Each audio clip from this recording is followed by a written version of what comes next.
Rohan and I were at training camp. We're about to provide you guys the most important content of it all right after this.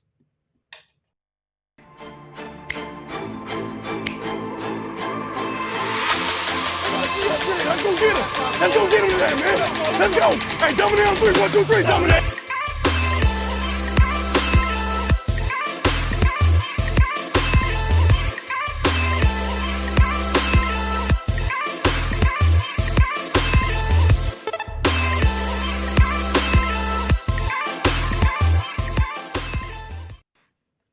Welcome back to another episode of the 49ers Red Zone podcast, everyone. Both me and Rohan were at training camp today. Finally got to meet Rohan in person. It was a pleasure meeting Rohan. We got to talk a little ball while we're watching camp, and we're about to provide you guys with a very good recap. Yeah, I mean, like Marco said, first day where both of us were at training camp.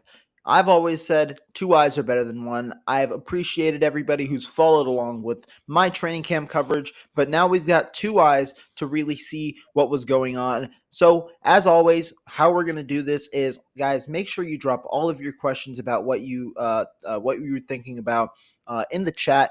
Me and Marco are going to be breaking down the play-by-play, and then after that, we'll get to every single question before going into the offensive and defensive position group breakdowns for the day. So day 9, it was one of the bigger installs of just in general, because you saw, not only did you see the regular 11 on 11 sessions, but you saw the move the ball period. You also saw the 2-minute drill. We'll get to all of that.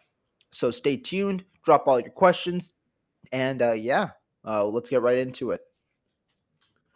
So the first team offense obviously started on the field, and you'll see a little bit of a note just based off this first play. That's a bit of a theme. The run game finally started working today. Elijah Mitchell took the first carry for a 10-yard play on the outside. Aaron Banks and Trent Williams both had good blocks on the play, and that was a great start for the 49ers offense. While overall, the offensive line had a good start to the day. We'll talk about them a little later, obviously, but good start to the day for the offensive line. Then on the second play of scrimmage, Trey Lance hit Brandon Ayuk on a 15-yard out route. Brandon Ayuk got 10 yards after the play. Emmanuel Mosley was close in coverage. Good throw by Trey Lance. On that play, the one thing I want to point out to everyone too is not only did Trey Lance hit Ayuk on a rhythm throw, like all timing right there. So right before the play, we see Trey Lance go to the offense at the line of scrimmage, and he goes kill, kill, kill, kill, kill, kill, getting to the next play in the progression, right? So that's something like we got to start. I haven't really seen anyone point it out. But that's the first thing I pointed out right away. I was like, okay, he's killing the offensive play, getting to the second play, and then he hits Brandon Ayuk on a beautiful throw outside. And then Ayuk picks up a couple yards. So that was pretty cool to see him actually go to the line of scrimmage and kill the play to the next one. And then the following play, I believe, was up the middle. Yeah, Jeff Wilson Jr. for a yard. That was when Javon Kinlaw had a run stuff. So that was pretty nice to see. Like right away, Javon Kinlaw, like first thing I noticed from Kinlaw was his big presence, his big body. And then he gets a tackle for no gain, so probably for a loss. So it was a nice play. Yeah, definitely. And then continuing, then came in the second team offense. Jeff Wilson Jr. got the first carry apart from Elijah Mitchell with the first team. On the fourth play of scrimmage, Nate Sudfeld hit Jeff Wilson Jr. for a 6-yard throw in the flat. It was a good play in the sense that there was good protection on the play. Sudfeld was able to get the ball out, just a regular 6-yard throw to the flat. You see Sudfeld continuously targeting these running backs on shorter throws, more checkdowns, more flats after yesterday's performance where he was airing the ball out a little more. Much more of a conservative approach, in my opinion, from Nate Sudfeld today.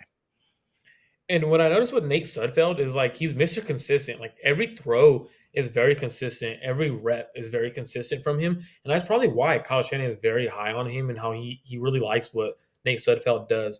And after that throw, I had Trey Sermon up the middle for 8 yards. And he's trying to finish. He's trying to run people over. He's literally looking to bulldoze you. So that was very nice to see from Trey Sermon. He showed some burst on that run. Yeah, definitely. And it was a good run where he cut from the left to the middle. That's Sermon's kind of main attribute, right? That cutting ability and ability to smoothly run and run downfield. Tyrion Davis Price got the next carry. He rushed for 8 to 10 yards. It was to the right end. Davis Price exhibited nice acceleration on the play. He was another positive today. He had a bit of a slower start to camp, but picked it up now over the last 2 days. You'll see a couple of good Tyrion Davis Price runs today.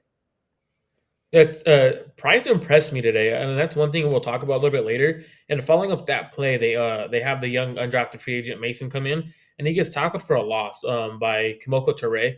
Kimoko Toure is pretty solid in the run game. Like I was expecting him to be a little sluggish in run defense, but he was actually very good in run defense. After that, Mason he had a stretch to the left of the outside zone to the left side for 6 8 yards. Yeah. And he looks like he wants to just. He reminds me of like I said, Trey Sermon is trying to finish. If this is it's a theme in this running back room. All these running backs want to lower their shoulder and finish, and Mason showed some pop. Like he literally like wanted to run dudes over and keep going. Like that's impressive for a rookie. Exactly. And whereas you might be a little more concerned with Sermon trying to do that given his lighter frame, Mason is a big guy. You understand that when he's doing it with power consistently. And that leads us to another throw with a third team offense. Brock Purdy out there airing it out 45 yards in trying to hit Danny Gray. Danny Gray had a good route on the play, beat Tariq Castro Fields and Tarvarius Moore deep, who were in coverage. But Purdy overthrows Gray about 5 yards down the field. Gray outstretches, tries to make the play, but overall it's an overthrow, incomplete off target pass, which should have been a touchdown. Dude, the closest on my notes, the closest guy to Danny Gray was about 3 to 4 yards. Like he was Mm, that behind the secondary. He got behind the secondary real fast, and that's a throw any quarterback in the NFL should be making. It was essentially it points back to Jimmy Garoppolo's Super Bowl throw by overthrowing Emmanuel Sanders. That's literally what it looked like. Danny Gray stretching out his arms right over that's literally what it looked like to put a picture out there for everyone that's watching. It looked exactly like that throw. Danny Gray was wide open. That's a throw you have to hit. And then the right. And 49ers real go ahead, quick, my bad. especially because Gray has struggled with consistency in this entirety of training camp, him getting open finally, you kind of want those plays to hit, but continue on. And then right after that play, the 49ers go to a zone read with Elijah Mitchell and Trey Lance. That gets stuffed real fast by the defensive line. And defensive line in the first couple plays, their run defense was pretty well, and then the Niners run offense just took off. And then after that, I had Elijah Mitchell on an inside zone for about 10 to 15 yards. He's Yeah. looking like he's moving a lot more explosive than he did last year.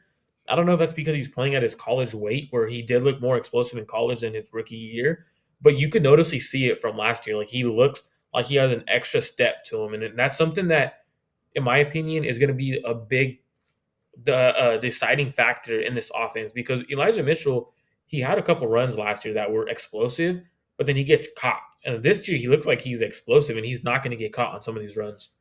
Exactly. On the next play, Lance, he was sacked on the play. It was in a way a coverage sack. The offensive line held up for about 3 to 4 seconds, but coverage got there.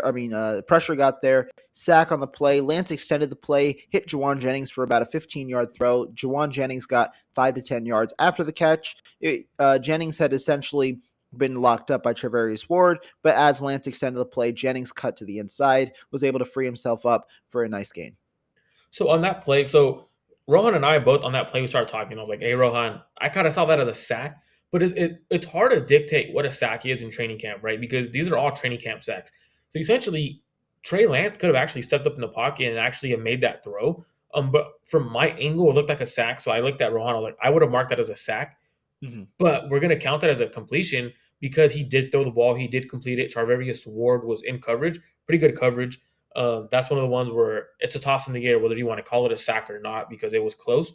But I just wanted people to know the way we got it, the way you have to watch camp.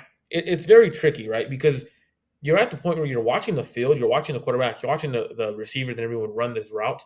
So the timing of everything, and then you see the quarterback slide up, you kind of got to say sack, no sack. So it was interesting to see that one. But right away, me and Rohan kind of debated on that one.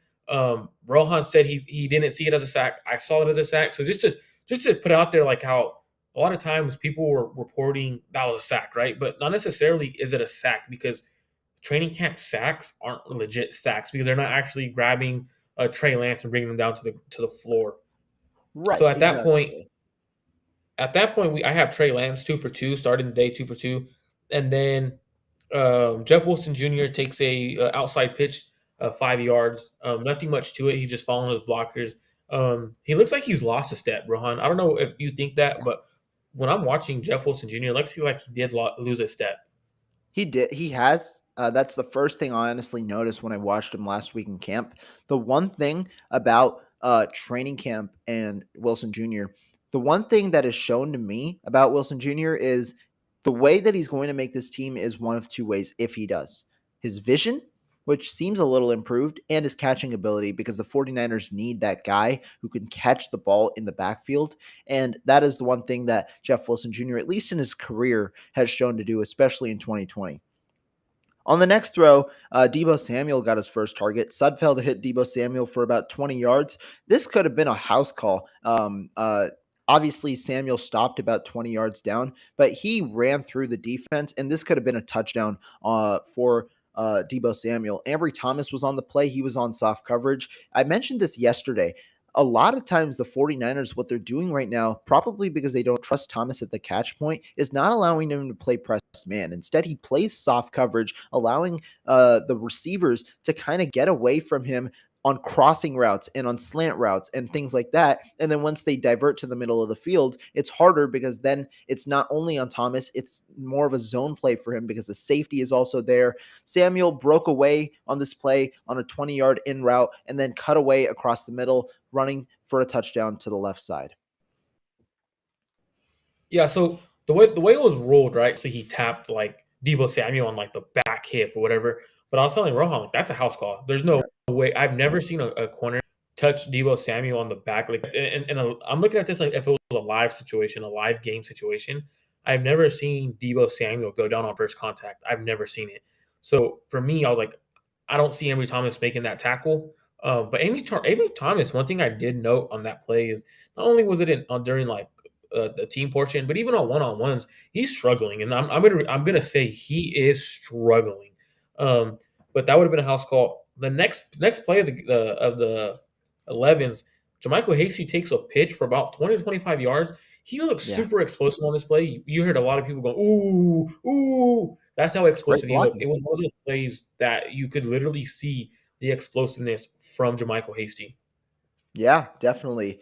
On the next play, we got Elijah Mitchell taking a 8 to 10 yard carry to the left side. Trent Williams had a good block, and the one thing I noticed as well on this play, Daniel Brunskill got time with the ones. So the 49ers have been doing this 2 series flip every single time. Two with Brendel, who started the day at the center position, then two with Brunskill. This was that third series with the first team. Daniel Brunskill in with the ones, and the first play was a good Elijah Mitchell run. Yeah, that's what Elijah Mitchell had a nice run, right? I had it on 6 to 8, and then right after that play, um, Trey Lance tries to go to George Kittle, and it was broken up. I didn't get to see who broke it up. I don't know if you have that.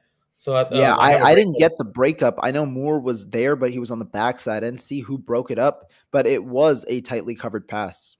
Yeah, so I do know Tarvarius Moore was close to the play. So was Darquez Denard. So I don't Right, know if it was one of those two who broke up the play, but I couldn't see who.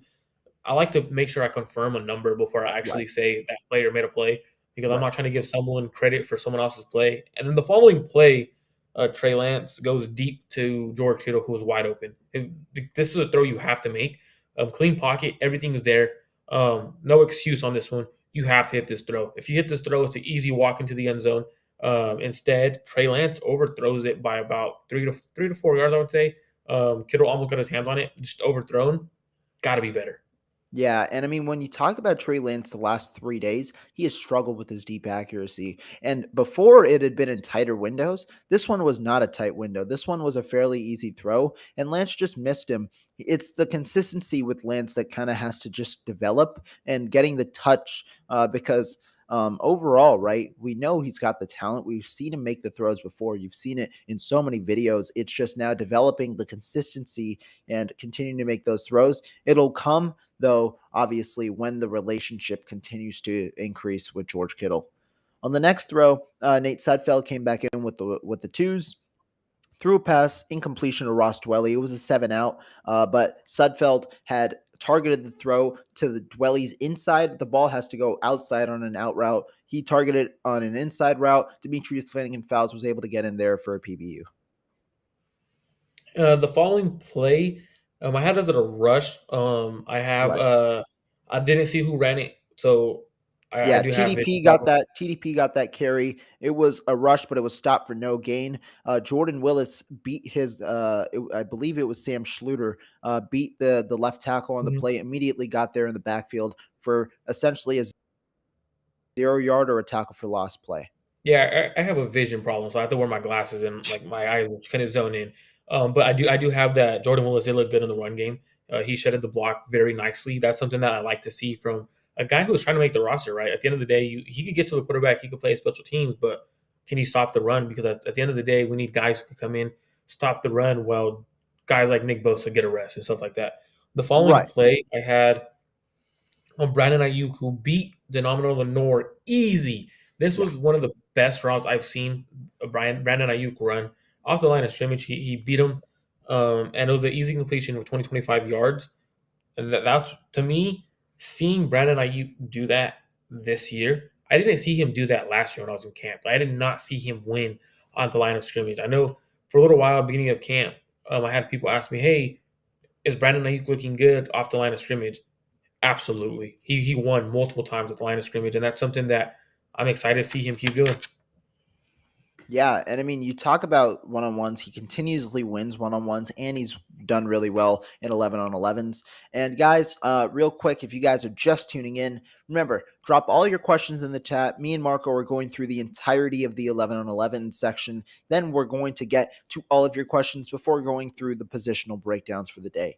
On the next play, Trey Sermon got a carry with the second team offense. He got a 0 yard gain. Kevin Atkins was there. Sermon tried to break away to the right side, but there was just nowhere to go in the play, and it was a gain of 0 yards. I believe the next play was the best throw I've seen. Actually, I would say the second best throw I've seen. Purdy throw. This one was to Ray McLeod. So the way I would describe it was I have Ray McLeod starting on the left side, crossing the entire field to the right side. A Right. lot of people call that a different route depending on the offensive system. People call it a crossing route. People call it a drag, whatnot. So it all depends on what offense you're in, right? 35 to 40 yards, best throw I've seen Brock Purdy throw up to this point. And then later in the camp, he makes a good throw. Before we keep going, if you are subscribed to the 49ers Red Zone podcast or Rohan's channel, make sure you subscribe to both. Make sure you go tap in, you subscribe Yes, to both sir. of the channels. We're going to be doing a lot more content. Me and Rohan were just talking about our weekly schedule for the season. It looks like we'll be giving a lot more episodes throughout the entire week. So make sure you guys are tapped in on both of those. Um, Next play was I had Lance to Jennings was an absolute beautiful throw. It hit Jennings in the chest Right over the and middle. Yeah. right over the middle, and Jennings just drops it. Like can't happen. That Yeah. is if that is, and the thing is, if that play will most likely will be ran with a guy like Debo Samuel, and if Debo Samuel gets that, that is a house call. No one was around Jennings. Could have been. Um, Yeah. 15 to 20 yards, and he just drops it. That's unexcusable for a guy who's supposed to be competing for the receiver three spot, and he might be getting outplayed by Ray McLeod. I'll be definite right now, at least going into camp. McLeod has outplayed him, and Jennings now has four drops in 5 days. He didn't have a drop yesterday, but this entire week he has had a drop on every single day, except for yesterday. So four drops so far. Or sorry, yeah, four drops.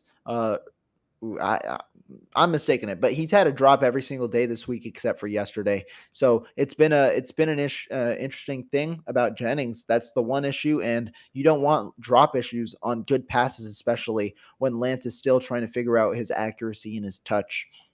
One play we missed real quick. Purdy, right before the McLeod throw, hit a 7 out to Troy Fumagalli. Ambry Thomas was in coverage. A nice throw there. It didn't really get there that fast, but it was able to get there to Troy Fumagalli. But continuing on, Lance, obviously, right after the drop to Juwan Jennings, this was the next play, and Spencer Burford had one of his poorer reps of the day. He got beat by Charles O'Menahue, who was there for the sack. This was this play here, he got beat. Offensive line up to play 25 had been very good on the day, except Oh, after this is kind of, in my opinion, where the performance started to wane. Lance got sacked by Charles O'Menahue after the play, rushed to the left for an 8-yard gain, but the sack is the main part of the play. so on that one, the way I charted that was more so I put maybe sack again. I put a question mark Yeah. because Lance starts to take off, right? Like he starts to take off as soon as he gets there. So for me, it's like, okay, well, with how athletic Lance is, does he get away from that sack and does he actually get those yards? So I put he did escape for 5 to 10 yards, but I put possibly a sack. So for me, it's one of those ones when you have athletic quarterbacks, you can't just say sack when as soon as he starts taking off. I do agree though he did get Burford did get beat, so that was potentially a sack for me. But Mhm. with quarterbacks like that, it's hard for me to gauge on whether Lance would take off because he's a strong quarterback. So I don't think one hand's going to bring him down essentially Right. in the pocket. So that's something that I do track. The following play, Lance misses Debo wide right. So Debo is running an out route on the Yep. right side, far sideline, running an out route, and Lance just throws too wide. And it's something that I've noticed with up It's to been this point happening a is couple of times. Yeah. up to this point, I noticed this with the Lance is he's throwing wide, and then even with Debo, his timing with Debo is very off, and that's because they didn't get to work in the summer. They didn't. They're the beginning of camp. They didn't get those extra reps, so now they're playing catch up on how to get caught up with timing. And I think it's starting to click towards the end of practice on their timing. Yeah, definitely. And on that play as well, I did notice, unfortunately, Spencer Burford got beat for the second consecutive play. It didn't result in a sack, obviously, because the play was designed to get it out a little sooner. But Spencer Burford got beat on that play as well. On the next play, Trey Sermon got a carry with the second team offense, and it was a good carry. It was about 7 yards to the right end. It was a good play by Sermon, who'd had one of the better days as well from the running back group. The top three running backs overall had pretty solid days overall. So that was that play, and then Nate Sudfeld came back hitting Marcus Johnson. Remember the guy who was in concussion protocol after being hit by Fred Warner. He got a 6-yard throw over the middle. It was a check down, and George Odom was there. Is that Yeah, it is. It is. So I've got Jimmy Ward in my on my left ear. You know, he's yelling at me, chirping at me because I threw a pick to him, and then I got Jason Verrett trying to calm down me after Jimmy Ward's in my face. That's the issue right now. I'm Trey Lance. I'm in the locker room. I'm tuned in completely. Thank you for tuning in, though, Jesse. So you just talked about the Sermon, the outside zone run, Yeah. just outside right. On that play, one thing I did write down because last year my biggest thing was watching Trey Sermon to see how Mhm. he worked and how decisive he was. This year he's much more decisive than he was last year. Last year he wanted to dance and he wanted to get the oohs and ahs from the crowd by breaking ankles. Like that was his kind of thing, like his mo last year, right? And this year he does not care. He's putting his foot down, getting north and south, and he's trying to lower his shoulders.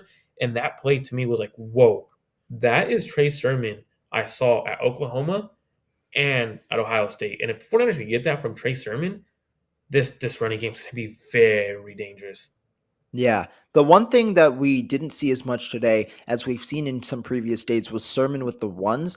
He got a lot of reps with the twos and the threes, and we'll talk about this during the running back position group as well. But I want to see Sermon get real protection from the offensive line because sometimes, obviously, the defensive line, the second and third units are much better than the offensive line's second and third units, which are either new guys or guys who haven't necessarily been refined in run blocking or pass protection. Whereas the defensive line potentially has guys who can be impact players on their second and third units. So it would be nice to see some more first team reps from Trey Sermon. We'll see if that continues. We've seen it in the past a little bit where he's shined some days and then been quieter on other days. If he can develop consistency, especially with his vision, that'll be something to see. On the next play, Nate Sudfeld hit Jermichael Hasty for a 5-yard pass. It was to the left side, and it was another play where protection was fairly solid. You still have the rest of the plays. I didn't start. I stopped marking up Yeah. until the actual with the ball period. I was trying to watch the offensive line and their tendencies on what they were doing, just to see what they were actually doing rather than actual watch plays and chart. Yeah. So that was actually the final play of the regular period. That's what I Now, thought. here comes the move the ball period. So, guys, the 49ers did have a move the ball period today. And then the 49ers also had a 2-minute drill today for those of you just tuning in. So, we are going to go through the exact play by play of the move the ball period, then the 2-minute drill, because you guys are going to be very excited about that. Before getting to all the questions in the chat, thank you guys all for tuning in so much. And as Marco said earlier, be sure to subscribe to the 49ers Red Zone podcast and to my personal channel as well, because we're putting out this content right after training camp. So be sure to check us out and be sure to subscribe and follow us on Twitter. But starting off with the move the ball period, the first team offense got their first chance out. And so, Marco, how do you want to do this? Do you want to go each of us go with one section, or should we just actually let's continue what we're doing? So starting it off, Lance, the first play really he got sacked by Kerry Hyder. This was more so on Lance than the offensive line. Lance tried to find a receiver. There were some receivers open, but Lance was a bit indecisive. Pump faked once, pump faked again, and then tried to scramble out and was sacked by Kerry Hyder on the play. So on that play too, not only did Lance get sacked, so going into this right after, I'll talk about after these first three plays and like the second team goes, we're gonna talk about something because what ends up happening right now is something I right away I looked to Rohan. I'm like, this play calling by Kyle Shanahan has to get better for Trey Lance to get a rhythm, right? So then the next play, they're behind the sticks. It's like second and 15. They're behind the Yeah, sticks. So yeah. Kyle Shanahan goes to a QB draw that gets about 8 yards. Lance picks up 8 yards, and then the following play, they run a pass play, right? So it's third and what, seven Third or and third eight, and third and seven, third and eight. Yeah. third and seven, third and eight. And then Lance throws deep to Debo, but Debo doesn't create any separation at all. Emmanuel Mosley was very sticky in coverage, and that's one that I don't know if it's I don't want to say it, but I don't know if it's Debo just not being out of shape. But normally he would run by Emmanuel Mosley. He cannot run by Emmanuel Mosley. I don't know if that's him not in shape or whatever, but that's something that I'm going to keep my eye on tomorrow. If it's starting, because at the end of practice, I did see a big change in Debo and Trey Lance's chemistry. Yeah. And one thing also to note on that last play, Emmanuel Mosley actually outran Debo Samuel. So Lance had aired it out. Lance really was just trying to look because you got to go on third and long, trying to move the chains. Lance was trying to look deep, and it was in a way a pre-designed read where he was just going to throw it to Debo Samuel on a one-on-one play. Debo Samuel has failed to separate now on back-to-back days from Emmanuel Mosley. Really hasn't gotten in the groove with Trey Lance yet, like you've mentioned. There have been a couple of good plays. They've connected a couple of times. I know screenplay yesterday, there was a 15-yard play on a comeback route. But overall, Debo Samuel and Trey Lance are still working through it. Emmanuel Mosley actually outran Debo Samuel on this play, trying to go for an interception on a ball, but it was overthrown by about 5 to 10 yards. So then the following play, I have Nate Sudfeld to Nate Sudfeld takes it over because 49ers first team offense goes three and out. And then Jeff Wilson Jr. gets 6 yards. And then the following play, Jeff Wilson Jr. 5 yards, first down, right? So Yeah. there's a trend, right? Instead of going a quick play that is going to get the offense behind the sticks or in trouble, the second team, Kyle starts calling run, run. And then what does he do next, Rohan? He runs it again. Jeff Wilson Jr., 5 yards right up the middle. So you set up easy second and fives. So I think, in a way, like Marco's saying, Kyle Shanahan learned from his play calling mistakes in the first drive because you don't necessarily see the offense stall much more after that. The first team offense, that is, stall much more after this. But it was a quick 3-and-out after trying to put too much on Trey Lance and the quarterback very early. And so Trey Lance, right? Like we said, he was sacked, then a quarterback draw to set up third and long. Like if you want, the quarterback draw can be on first down to set up second and medium, second and short, but already putting yourself in a position that's hard and then setting up third and long, it was a little bit of a questionable play call there, but a good start for the second team offense. So I'm gonna address this comment, right? So Brad's channel is better, and we already got the Yeah, I update. mean, Hey, Brad's Brad's our fine. boy. I'm not gonna Brad's our boy. So the thing is, the reason why I'm gonna address this comment is because I love Brad. I'm never gonna tell anyone not to go watch Brad. Brad kills it in everything he does on his Instagram, his YouTube, his Twitter account. Brad is the dude. I'm not gonna sit here and tell you, hey, don't watch Brad's channel. Brad is the dude. And the funny thing is don't try to make it a Brad versus us because us and Brad are really good friends. Don't do that. Yeah, y'all. If y'all want to watch Brad, that's good by me because Brad teaches me as well. Like, if y'all don't know, every single practice so far, Brad has actually given me the time of his day. We talk, we go walk back to the parking lot together, and we exchange our notes and talk. So he's actually been very helpful to me. I'm grateful that Brad's here. He's a obviously a hardworking guy, and I appreciate that both of us are able to do what we do, and I appreciate his extremely good work ethic as well.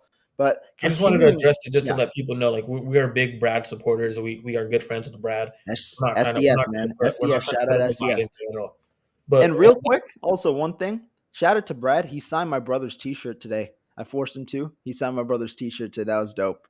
But that's continuing on with the play-by-play, right? So in the move the ball period, the second team offense had three really good plays to start, three straight runs by Jeff Wilson Jr. Like Marco said, it was a 6-yard play, a 5-yard run, and then another 5-yard run. So starting at second and short, then Nate Studfeld moved the chains again, hit Ray McLeod for about a 6-yard play, just getting a first down. And that was a good play because McLeod was being covered by Ambry Thomas, and Thomas was close in coverage. Sudfeld fitted in, first down for the second team offense again. Thank you, Jack and Jude TV. so then. So did you talk about? So you just said, uh, The McLeod throw, yeah, okay, and then TDP, right? yeah. Oh, this No, no, was no. after this. It was Next is straight Sermon. sermon. Yeah, My bad. Sermon. I have like my pen right there trying to mark, and I heck off. Trey Sermon gets to the edge for a first down. On this play, the first thing I noticed, it was funny because as I'm writing it down, what does Rohan say? Oh my God, he got to the edge. That was quick. And I literally put got to the edge, looked fast. Like that's something we didn't see last year from Trey Sermon. I didn't see him get to the edge at ease whenever he wanted. So I thought that was hilarious that Rohan said that as I was writing it down.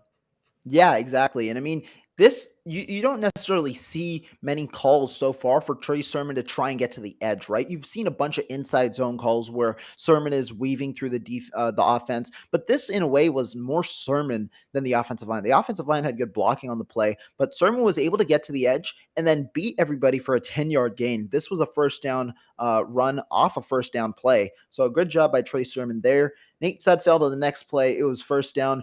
This was a screen pass to Malik Turner, got about only 1 yard on the play. Samuel Womack was immediately there in coverage. And that was I like that Womack came up and he right away popped Malik Turner, right? Like he literally right away. Yeah. Next play was Nate Sudfeld to Malik Turner for 25 yards on a third and long. And that was very impressive to see. It was a very beautiful throw over the middle. That was something I was like, whoa, I didn't think Nate Sudfeld had that kind of arm, but he put it on him fast. So that's something nice to see. Yeah, and then he followed that up with the final play of the second team move the ball period. He hit Ray McLeod for a 20-yard gain. Both of these plays, Diamondo Lenore was in coverage, and it was fine coverage. It's just good balls and great route running. So both of them, two big passes from from Nate Sudfeld, a 25-yarder to Malik Turner, and then a 20-yarder to Ray McLeod. So essentially, the second team offense moved the ball all the way down the field, started at the 20-yard line, moved the ball all the way down the field. They don't do touchdowns in the move the ball period. They end at the 10-yard line. And then after that, the first team offense came back on the field. That Ray McLeod 20-yard catch from Nate Sudfeld, I wrote down, so George Odom would have popped Ray McLeod in an actual game. He probably would have broke that pass up realistically. Like obviously they're not hitting each other. Like he kind of runs by him and just like touches him, but he Yeah, probably would have laid him out, and he probably would have broke that pass up right away. First thing, move the ball. Period. Trey Lance comes on the field, first team offense. TDP gets his first team rep, I believe. This is the first time I've seen him with the first team offense. yeah. Um, he gets 1 yard, and this is something I wrote, right? I put decisive, and I know exactly what I'm going to say with this. Yeah, So this play was the only play from TDP that I saw where he's bouncing around, trying to dance, trying to shake people, and it's like that's not your game. Don't. It's something that I saw Trey Sermon do last year, and Trey Sermon struggled. That's not his game, and for me, that was like, oh, okay, don't do that again, please, because he's not fast making multiple cuts. He's a guy who, as soon as he sees the hole, decisiveness go, and that's how he creates his yards. And then after that, I saw every rep from him be very decisive.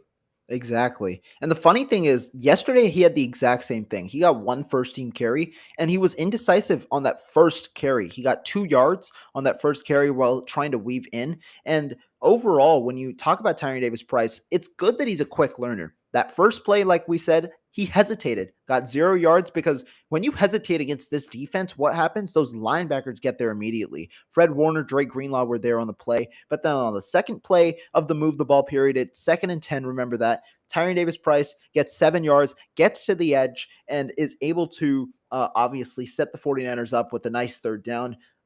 He, on this play, was a lot more decisive, just utilized his burst, got to the edge, and turned upfield. It's not like he's trying to dance, trying to run horizontally. Instead, he got to the edge and turned upfield. Not all the way to the edge, but he got close to the outside, turned upfield for a nice 7 yard gain to set up a short third down. So I have third down and 3 roughly. And this is something I was like, okay, has to be a money down for Trey Lance. Trey Lance hits Brandon Ayuk for about 5 yards. First down, moves the sticks, Yeah. right? Yeah. First down there. First down for the 49ers offense in the move the ball period. Then what does Kyle Shanahan do? Does he set up Trey Lance for failure or success? It's success. He goes TDP with a 4 yard run up the middle. Then he goes TDP once again, getting a 6 yard run up the middle to set up another first down. You know, the difference between the first and the second, he ran the football and consistently got him the 49ers offense in a better place. And on the second TDP run, the second consecutive one, I put very decisive, showed his burst. That was Correct. very impressive to see from a young rookie running back like that.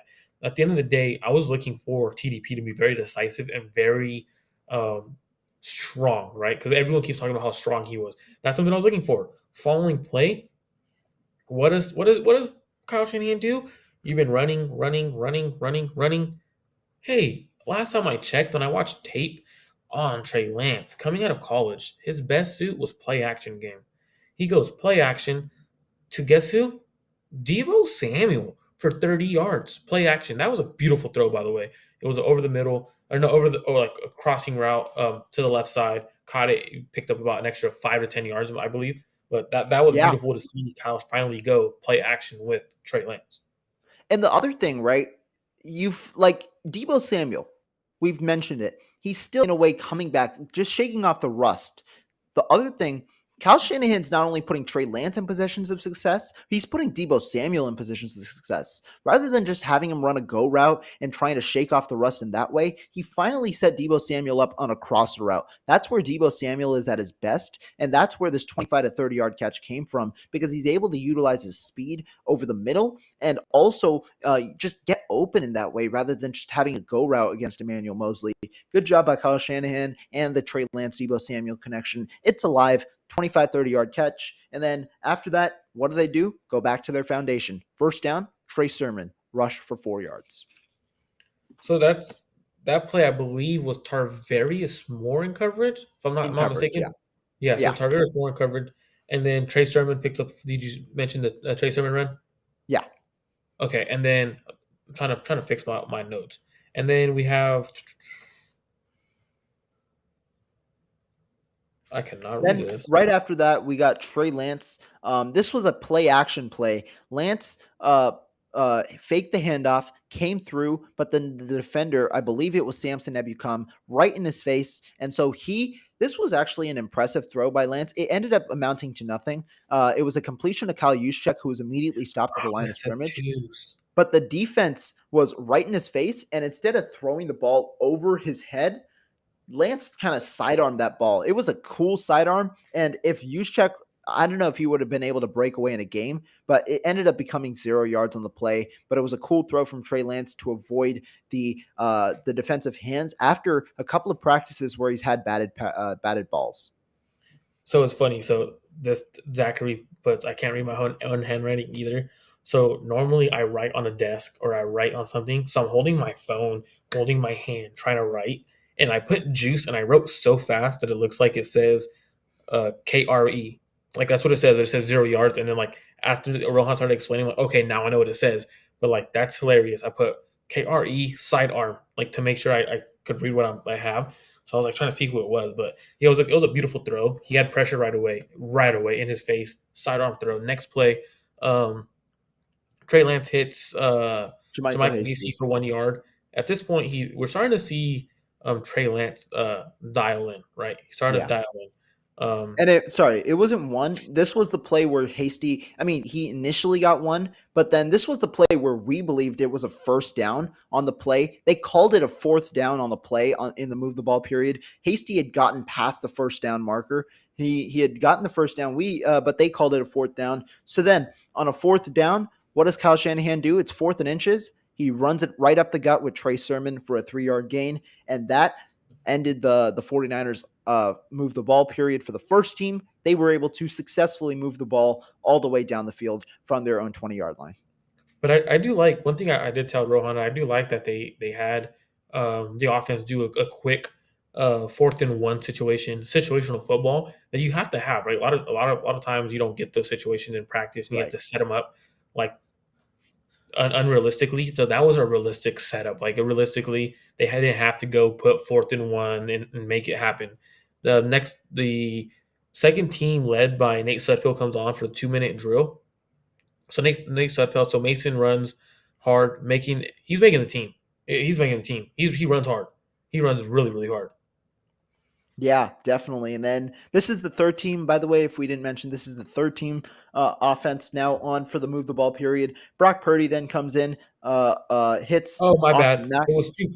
My bad. I said Sudfeld. It was 2 to 3 plays of Purdy, and then my bad. I have a mistake. My bad.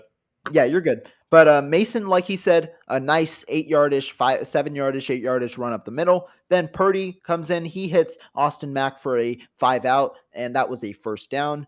Then the play right after that, another nice run by Jordan Mason, a 4-yard run up the middle. And then Purdy. This is what I have on my notes for Purdy. Purdy is terrible. And then the next play, Purdy 20-yard beautiful throw to Keyshawn Johnson with Quantrez Knight. I know someone said it's Quantrez Knight Yeah, on the team. Quantrez yeah. Knight is on the team.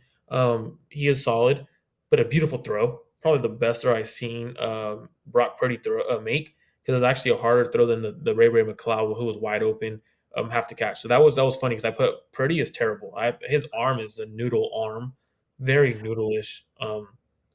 There might And be some quarterbacks the out reason there. Marco said that Purdy is terrible. Remember, that's Marco's words. Hold it against him when Purdy becomes an All-Pro. No, I'm joking, but because it was a nice throw by Purdy to Keyshawn Johnson, a nice third down completion to move the chains. Something the 49ers quarterbacks have done so far, been able to move the chains fairly well. But then right after that, they got the first down, and then the 49ers changed it up.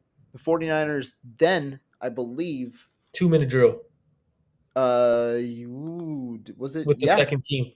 this was the 2-minute. No, they had one more. They had one more set each of move the ball, and then started the 2-minute drill. So they first started with move the ball real quick with because this was the Sudfeld group, and then Lance had his interception, which we'll get to in a minute, and then was the 2-minute drill. Second team, then first team.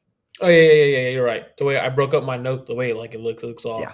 Yeah, you're But right. starting off, this was the last drive of the move the ball period before the 2-minute drill. We had Nate Sudfeld first hit Jawan Jennings to the right outside for about 15 yards before coming back and hitting a play action pass to Josh Hokett for about 2 yards on first down. You could finish. You could finish this one up. This is where I also started watching the defensive line to see who's in, Yeah. who's out, and how they want to look. Where me, I was just mainly focusing and writing notes down on defensive line. Sounds good. So on 2nd and 8, after the play action pass to Hokett, Nate Sudfeld tried a deeper incompletion to Willie Snead. Snead had gotten open over the middle. Sudfeld, though, threw it behind him and also threw it a little low. Incompletion to Snead, who tried to dive to make the catch, but was incomplete with close coverage behind. Sudfeld then, on third down, looked to Malik Turner, but he hit him across the middle in a check down type of route for only 4 yards. And that is where the second string offense got stranded because it was 4th and 4. They got off the field. The first And team then offense then came in. Yeah, real quick. Go ahead.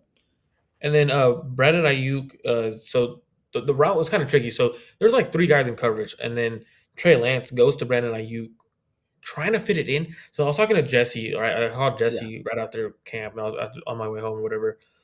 And there's three defenders. Not normally would I see Trey Lance do that during camp last year. He normally would do it with two guys, and he would fit it in. This time it was three guys. Yeah. And it looked like Emmanuel Mosley got his hand on it. Some people are It was going to be reporting that it was Emmanuel almost going to Mosley be, should have intercepted it. I didn't see that. I see Emmanuel Mosley reach and slap it down with one hand. Um, but again, the reporters that are reporting stuff like this, they're on the field, so they get to see a lot better. We're reporting from 2 fields away in the stands. So yeah. that's one thing Ooh, that shit, the I spot. did want to show you, tell you guys. That was an interesting play. It could have been an interception, but I thought it was a good pass breakup by Emmanuel Mosley, not necessarily interception. I actually did see it a little differently on the play. I saw Mosley get two hands on that pass. The only thing, it was out extended. Um, I don't know if Lance was trying to throw this away or just try and throw it as far to the outside as possible to even make it an incompletion, or to potentially ahead of Ayuk, like only in a place where Ayuk could catch it. However, there were three defenders, like Marco said on the play, one in front of Ayuk, one to the left side of Ayuk, who was on the far sideline, and then on the close sideline, and then one behind Ayuk. And Mosley was the guy in front, and Mosley had reached over the sideline trying to get two hands on the ball. And I don't think it is a very tough interception, which is why I don't think that's a drop by Mosley, but it was a close interception overall in that play. I didn't think it was close enough where it was like oh yeah, that should have been an interception. Like it was Right. to me, I saw one hand as soon as he got a ball on it, the ball was already falling, and then he tried to get two hands on it. Like there was kind of Mm, like for example, I'll back up. Ball was here, hits his hand right, and then the ball starts falling, and then he tries to go clap. Like it was, but he was in the air as he was doing it, so I didn't see. It's a difficult catch, one-handed yeah. catch.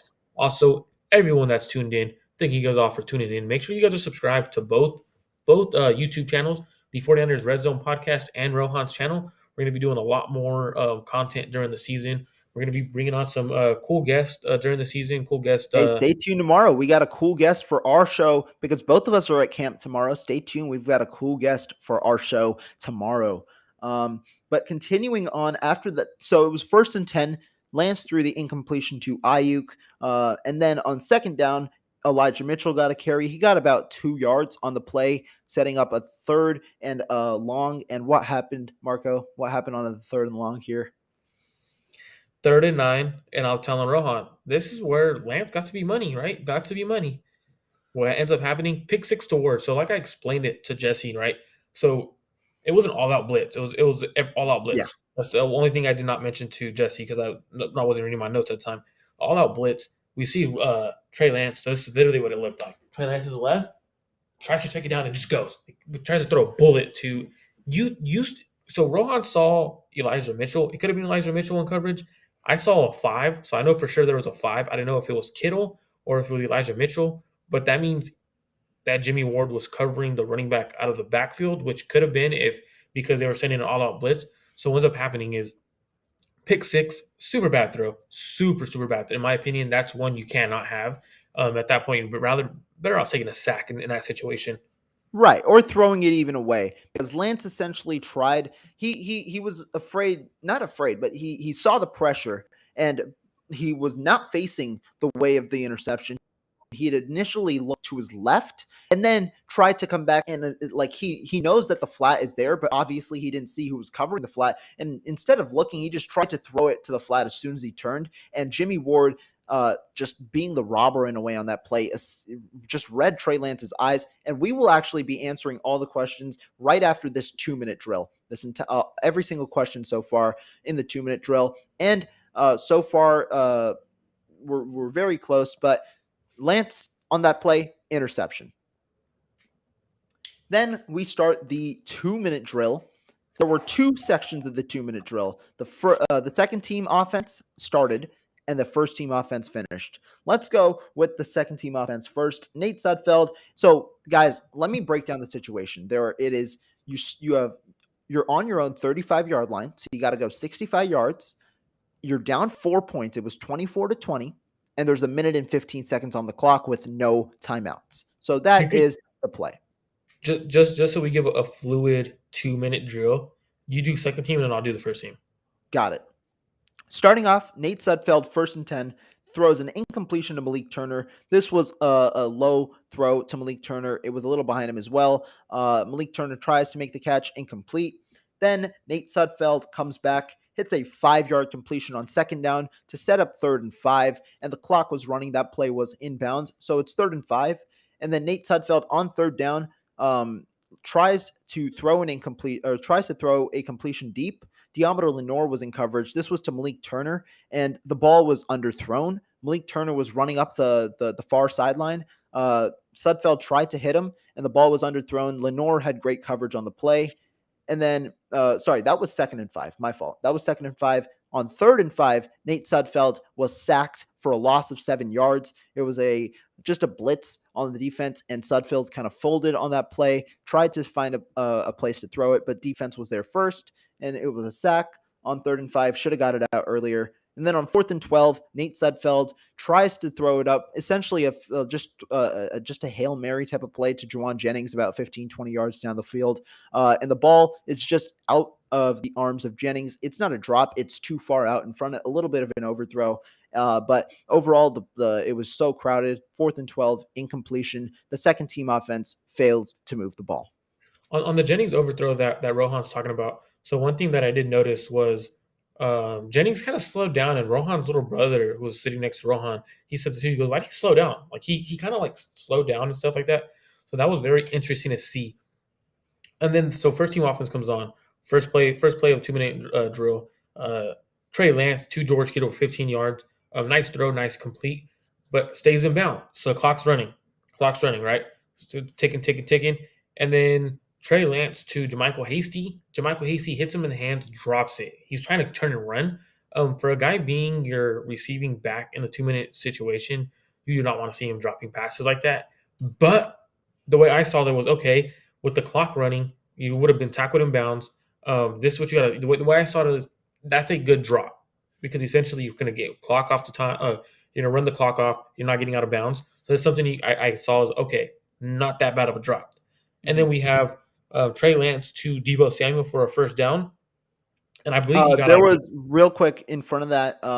So the first there was a play to George Kittle that resulted in a first down. Then on 1st and 10, it was an incompletion. Lance actually had a 6-yard carry, leading to a 3rd and 4 for Deebo Samuel. That's where the catch came in. Oh, I have it backwards. My bad. I have it literally. Problem. So it was those two. My bad. And then right after that, we see Trey Lance 2. And this is a trend. I think that the chemistry is getting there with Trey Lance and guess who? George Kittle. 10 yards. And then we see another play right back to George Kittle. George Kittle for 3 yards. He actually gets out of bounds. So it stops the clock. 6 seconds left. 6 seconds left, right? One play. They're down 4. So you can't bring on the field goal unit to win the game. You're at the 15-yard line. You're at the 15-yard line. This is the best play of today, in my opinion. So not only because it was a touchdown, but because what I saw from Trey Lance in the pocket. So Trey Lance gets the snap. They're running. He's starting to get pressure. He slides into the pocket, slides again. Looks like he's about to take off, sets his feet, and rifles one in. And it looks like it was a play that could have been made by a defensive player, but he throws it with so much speed on it. Touchdown, Ray McLeod. 49ers win against the defense in the 2-minute situation. And to put the picture out there, Trey Lance was 5 for 6. It was about 75 yards, right, Rohan? They're out to 25 or 35. Yeah. So roughly in that range. That was probably the best play of the day because I got to see Trey Lance navigate the pocket very well. I got to see him. Everything that you see Trey Lance do was on display. That was one thing I really liked seeing. Now, do you want to go into questions or should we continue to go positions? Let's hit the questions first. I know all of y'all have some nice questions, and then we'll go position by position breakdown to recap today's episode. Thank you guys so much for tuning in. Let's start it off with SF Bay Drummer asking, does Debo look more comfortable with Trey Lance? What do you think? I don't think so, not yet. So at the beginning of practice, you can see there was, even in one-on-ones, they're not on the same page yet, and it'll take a couple days more to get them on the same page. But towards the end of practice, you started seeing them get on the same page. Debo started creating separations. And I think the same thing with Debo is he's not a guy that creates much separation. So it's more so like a trust factor with the quarterback and the receiver. So at the same time, that's where we're gonna have to start seeing Trey Lance to start trusting Debo. Say, I'm gonna make the play. I don't think they trust each other or they're comfortable with each other just yet. Yeah, I think I agree right now, especially after seeing the last couple of days. There's still the rust and there's still the connection developing. Both sides want to develop it. They've been working after practice on some of the deep throws. We saw it yesterday, and today we did see that 25 to 30 yard connection over the middle. It's like the regular Debo Samuel routes, you see it, but on the deeper routes, when there's goes or when there's posts, you've yet to see the connection. It's part on Debo. Where he's failed to gain separation so far, but it's also Lance trying to hone in on his accuracy deep, where he's been inconsistent in camp. Real quick, got to give a shout out to 49ers Throwback and Brandon. Thank you both for tuning in. BMAC here asked, does Jeff Wilson Jr. show enough to make the 53? What are you thinking? So I think Jeff Wilson's shown enough. But the thing is, though, is Jeff Wilson has lost a step. I said that earlier in the podcast. He lost a step. But the thing is, with a guy like Jordan Mason, who is showing what same abilities that Jeff Wilson Jr. could do, I would rather keep and save the money. I believe I want to double check, but at camp I told Rohan that it was about $2 million saved, roughly like that in that range. So you could save money and you have a young back that could do what he could do. Do you think he's done enough? So I'll say this because I think that Jeff Wilson Jr. right now, okay, he's on a $1.085 million contract, but he does have 530,000 guaranteed. When we talk about Jeff Wilson Jr., do I think he's done enough? Yes. In the point meaning over the last 3 days, he had a very slow start to camp, which is why I said early on in camp when Jordan Mason was showing out and Jeff Wilson Jr. was slowing down and then got an undisclosed injury that Mason was inching in to be that fourth candidate. However, over the last couple of days, Wilson has had some nice showings. Today, he had a nice, we talked about it, he had a nice couple of runs. He's gotten time with the ones. Yesterday, he had a nice day as well. Overall, the depth chart to me is somewhat telling me that the 49ers do still like Wilson because he's one of the only guys who's gotten first team carries. When you talk about first team carries, Mason hasn't gotten a first team carry yet. He's only gotten a couple second team carries on top of that. While Wilson has gotten a good amount of first team carries, TDP got a good amount today, but normally has mainly gotten second team carries. And then Sermon as well has gotten some first team carries. So based on the depth chart, I can understand that the 49ers do like Jeff Wilson Jr., but like Marco said, Jeff Wilson Jr. He has lost a step. He's a little less explosive than pre-injury Jeff Wilson Jr. It depends, though, in a way. Do the 49ers believe he can contribute enough with his vision and, most importantly, his pass-catching ability, or do they believe another guy, potentially Jordan Mason, could eclipse that role? Hasty, in my opinion, also has done a solid. He had a nice, solid 10-yard explosive run, but he continues to drop passes.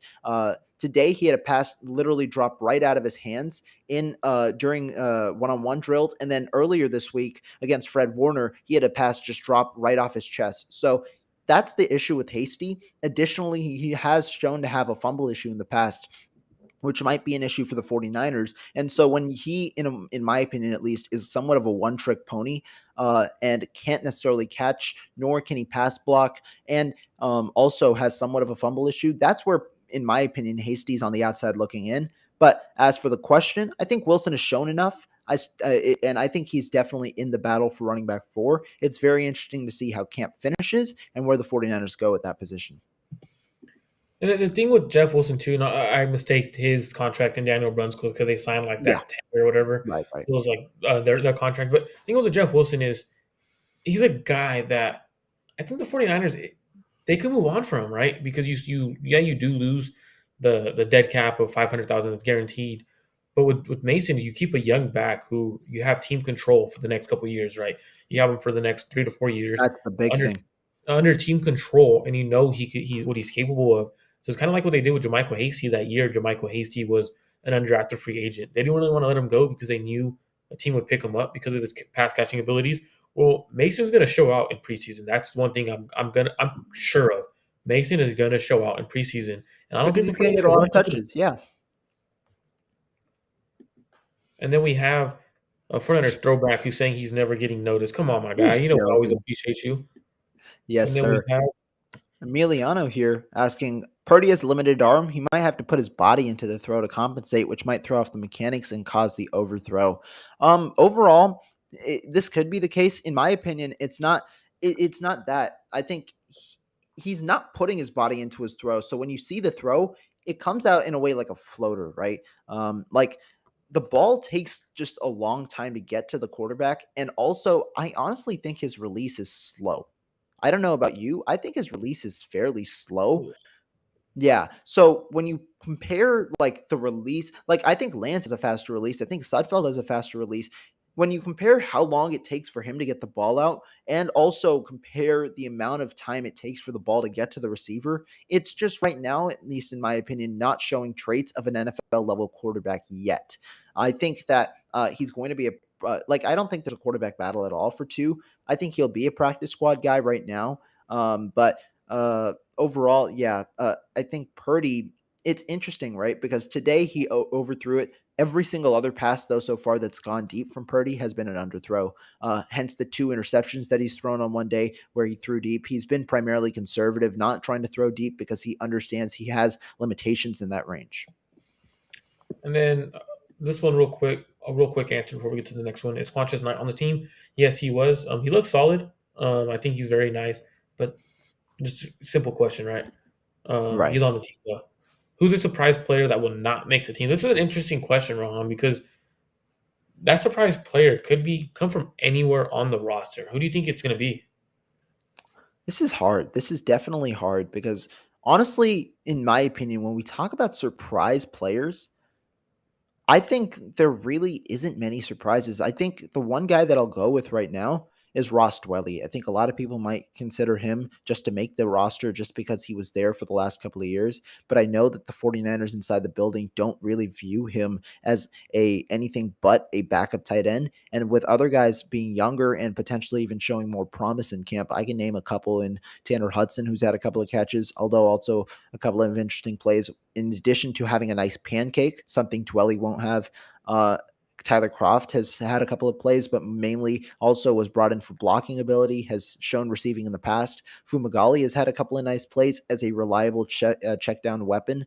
Those are some guys. And when we talk about who got first team reps with George Kittle today at tight end, it was Tanner Hudson. And so with Warner already in the building, they might want somebody else. And so that might be the one surprise I'll say. A surprise play make the team. It's going to surprise a lot of fans. Um, I don't know why it's going to surprise. But there's a lot of fans who don't believe Jimmy Garoppolo is going to be on a different team. They believe he's going to be on the team, so I'm going to go Jimmy Garoppolo. And either Jeff Wilson Jr. Ooh. There's one I'm thinking of right now. I think you'll say him. Let me see.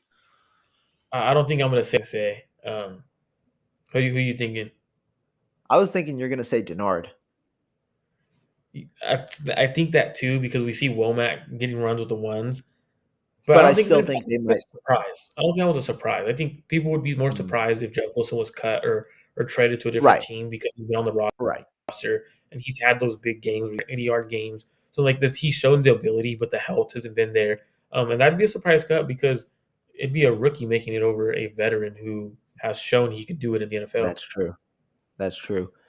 Celts Chronicles comes in with a question that we've been close, and would it be a complete shock to see the 49ers win the Super Bowl this year?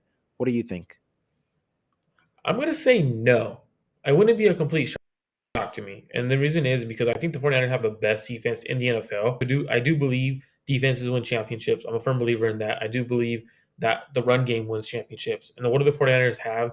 Um, that could lead them to the promised land. They have one of the best defenses, if not the best defense in the NFL, and they have a very strong run game.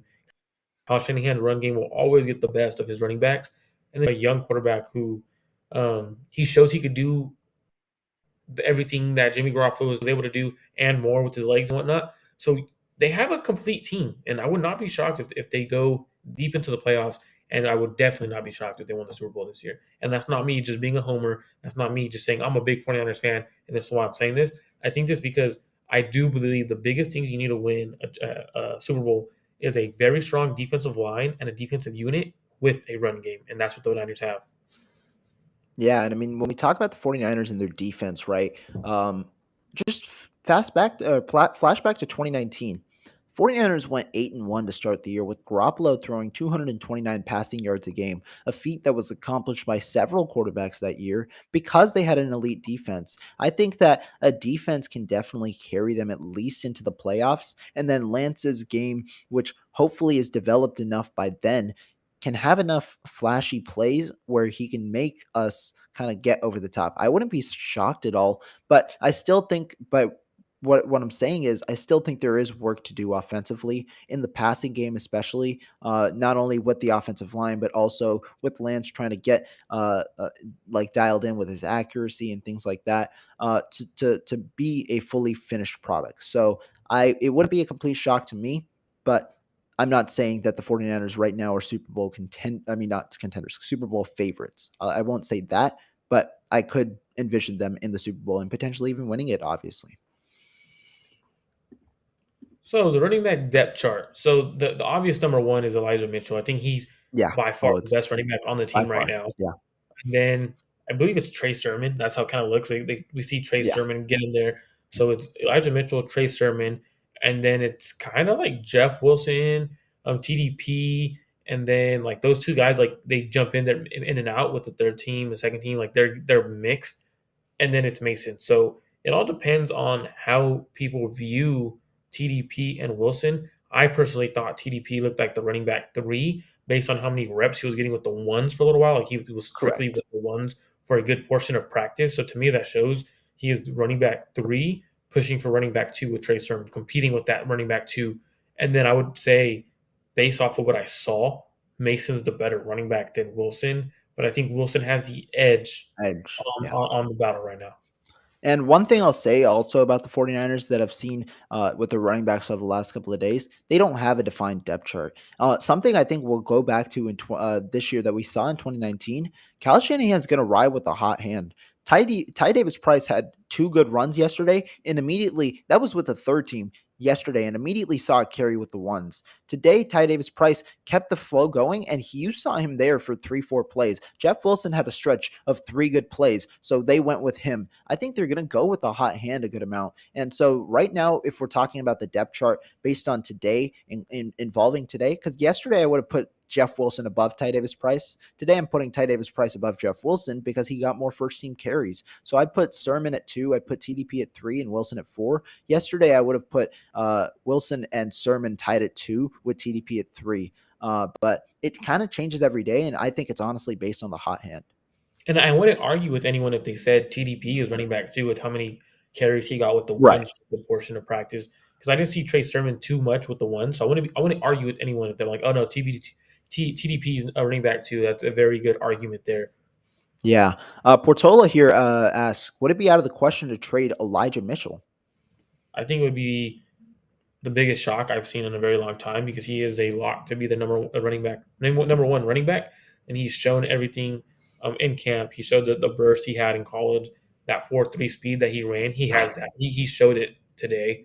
I think it was a little bit different last year. He didn't show that speed last year due to a knee injury, right? People forget that he had that knee injury early in preseason and in the regular season, and then he had to struggle with that injury. I think it'd be a shock, and I'd honestly be extremely disappointed if Elijah Mitchell was traded. I'm not really when we talk about Elijah Mitchell.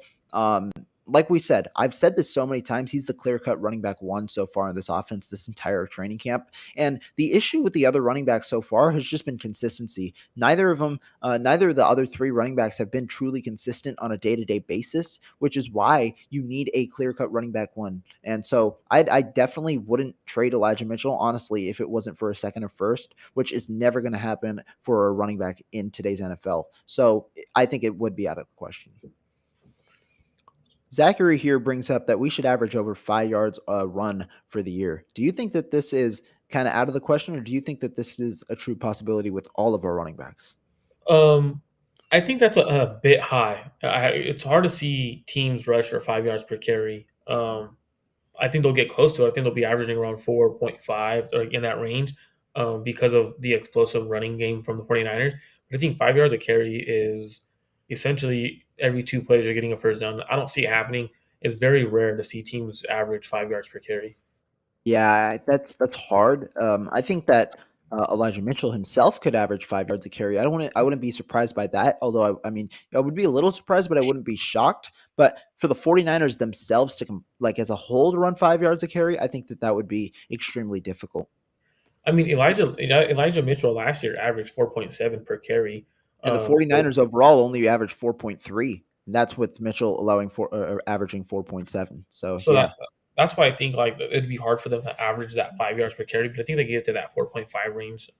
yeah. Now this is a good question. Our biggest trade debate is defensive line or linebacker. That's absolutely true. The 49ers are deep at D line, and they have pretty solid linebackers. I would not be Yeah. shocked to see if the 49ers traded Dre Greenlaw or Azeez Al-Shaair, only because and I Ooh. get everyone saying no, don't do that. They're the best trio in all of football. They absolutely are when they're together. But when you're building a team, you also got to look at the future, right? You can't just look at the now. And I mean, I guess if you want to look at the now, it allows you to compete and win a Super Bowl this year. But if you're looking at the future, you're looking at what you have on the roster. The next best linebacker is Oren Burks, who has gotten runs with the ones every once in a while. Oren Burks has gotten run in Aziz Al-Shire's spot with the ones. It's just you just got to say it because that's what has happened at times as well. And it's no knock on Aziz Al-Shaair because Ray Greenlaw is running next to Fred Warner. Um, and that kind of moves Aziz to that Sam backer spot. And that's not who Aziz Right. is. He's more of a middle linebacker, so a middle linebacker or will linebacker. So for him to be in that Sam backer spot, it's not his best suit. Warren Burks is a Sam linebacker, so he fits that role. He's a special teamer who could play the run. So I wouldn't be shocked to see Aziz or Dre Greenlaw be traded, depending on which linebacker they think is the odd man out. And it looks like it's Aziz Al-Shaair right now. I personally would be shocked. I've said this before. The one guy that I honestly could envision being traded is Demetrius Flanagan Fowles. Had a nice PBU today. He is a restricted free agent next year, and I don't know if the 49ers want to pay that tender. And so you might get some value for him if he has a good preseason, and then potentially bring in a guy like Curtis Robinson, who has been the Mike linebacker in the backup unit. And the one example that Marco just brought up, the 49ers love having these Mike linebackers just stacked on their roster. I think Aziz Al-Shire could definitely serve as a Mike linebacker. I think that Curtis Robinson could. And, just having those because they want leaders in that locker room. And I think that trading Demetrius Fowles, who also has seen time at Mike linebacker last offseason, I think that moving him could potentially be a good move because you recoup on an asset that you might not bring back next year, given just the immense linebacker depth that they have right now.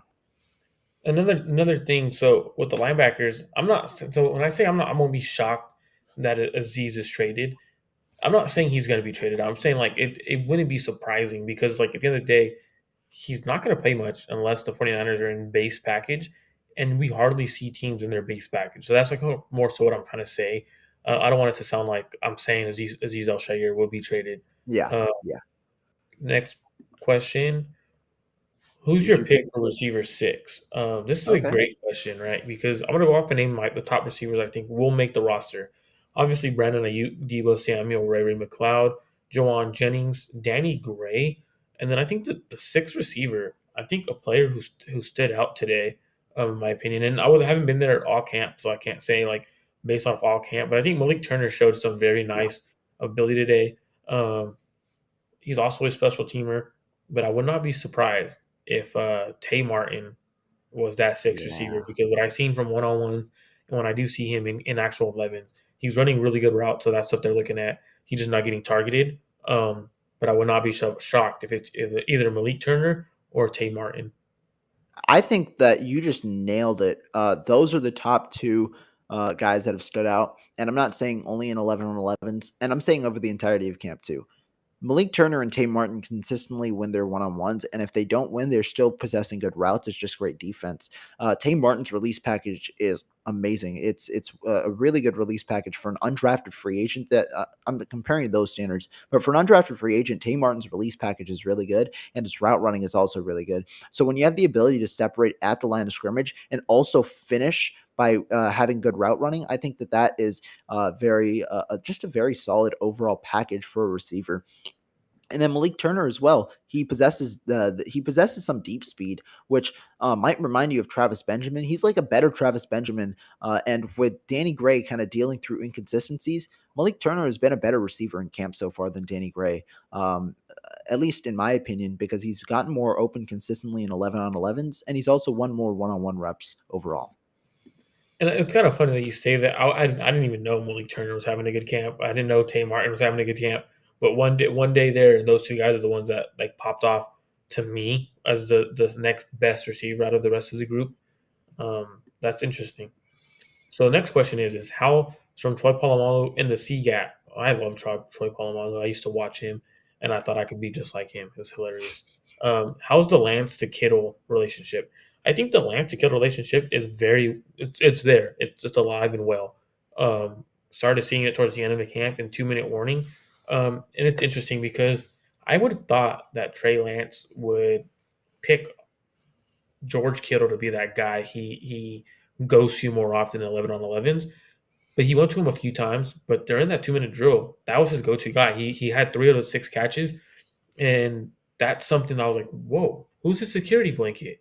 George Kittle. When in doubt, go to who? George Kittle. And I like it. The relationship is good. It looks good. And the one part of I'll say about George Kittle, I still think that this is in a way a little bit of an adjustment period for him, because where did George Kittle really work in 2019 when he was working with Jimmy Garoppolo, right?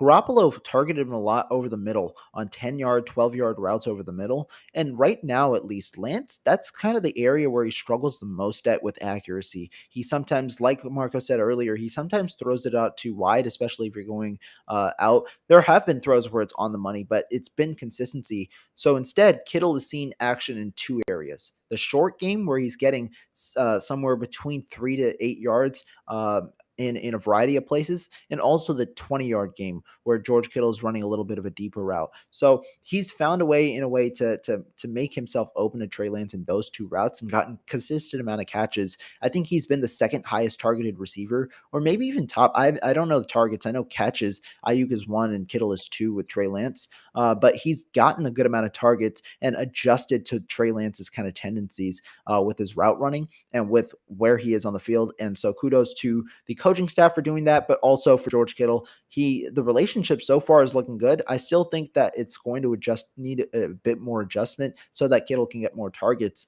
But overall, so far so good. And the last question we have, so if you have any more questions, you guys make sure you guys put them in the chat, right? Last question we have is from Gordon Von Tressy. What think the width all of the line held? I'd assume offensive line. How is it going? That's what I'd assume from the question. Marco, what did you see from today? I thought the offensive line looked very well, right? So one of the things I put right was my assessment, right, of everything. My thing I put, I'm not worried with the offensive line. I even tweeted out the offensive line no more after I saw I'm it in not at person. all. Yeah. I think it was very over evaluated by a lot of people, saying, "Oh, the O line looks very bad. The O line looks very bad." I thought the offensive line looked very, very good today, and obviously it's because no Nick Bosa. But we also got to realize a lot of these teams don't have a player like Nick Bosa. A lot of these teams have players that are very good on the edge, but a lot of players don't have. And I think Nick Bosa is probably top 3 edge rusher in the NFL. A lot of these teams don't have that. So when you're going up against one of the best edge rushers, plus it's one of the deepest defensive line rooms in NFL, it's hilarious because it was so pounded that the offensive line was struggling. The interior was struggling. to me, Aaron Banks looked another player that looks very solid to me was Spencer Burford. They had they gave up a couple of pressures every once in a while. But it wasn't like they were struggling. It was young mistakes that I seen from the guys. Aaron Banks looked better in 11 than he does in one on ones. One on ones, he loses about That's true. every single ones. Yeah. But then Yeah. when you go to 11 on 11s, he looks phenomenal. And then Spencer Burford, um, he he looked solid. He did. I'm gonna say he got him beat once or twice in 11 on 11s. Yeah. Um, I had during two. one on Yeah.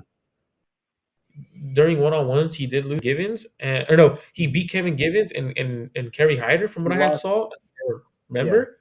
But he's terrific. He's been very good in pass protection. Yeah, I mean, when we talk about these guys, I think yesterday. Ooh, when was I tweet? I think yesterday was their stronger day. They both looked really good yesterday, especially in anchoring. Aaron Banks struggles with his anchor in one on ones. That is, we saw that a little today. We also saw that earlier in the week during the other offensive line one on one session. Aaron Banks struggles to anchor. We saw that a couple of times during today's 11 on 11s. Not in the first half. In the second half, primarily, we saw that Banks continues to just develop that anchor. He hasn't necessarily got it yet, and work on the protection part of that. Burford, like I said, got beat twice today. It was on consecutive plays too. Both of them, it's going to be up and down performances. I'm not at all worried about our offensive line. I've kind of shared some optimism about it overall, but offensive line so far, I think we we're going to be good as long as we finally finalize a center, and so that's the main thing for me. We keep doing the musical chairs with the center, and maybe that impacts the guards even more. Like I've been mentioning, it could impact the guards, but say that a little louder. Jake Brendel's gonna win the job.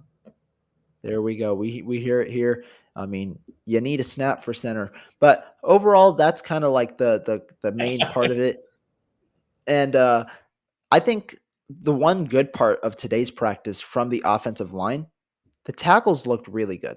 Mike McGlinchey and Trent Williams have been looking good so far in practice. And so to me, that's what's most important because McGlinchey obviously still being limited, looking good in his reps. Trent Williams looking solid as well. He said you got to snap to play center. Oh my God, Rohan, killing me, man.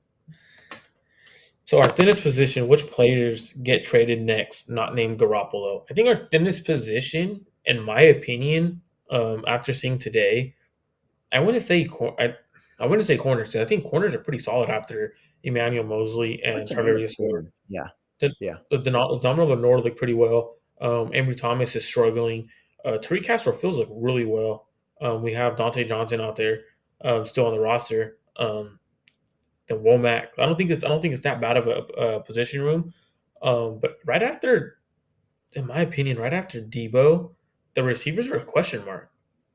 I mean, I don't know about you, but right after Debo, so it's Ayuk, Debo, and then a question mark. We don't know what we're going to get from Jawan Jennings day to day. He's having these drop issues, which is a question that's also in the chat that I have pinned. He's having drop issues. Ray McLeod one day will look fantastic. He look like they know how to use him with his speed and as a gadget guy. And then the following day, he's nowhere to be found. So it's like for me, I mean, he's had a good camp consistently, but for what he did today, he doesn't do that consistently day to day. So it's like we don't have a receiver three, and then Danny Gray is coming along slowly. So to me, it's kind of the receiver room essentially because they're not consistent. The receiver three is not there. Receiver four is not there.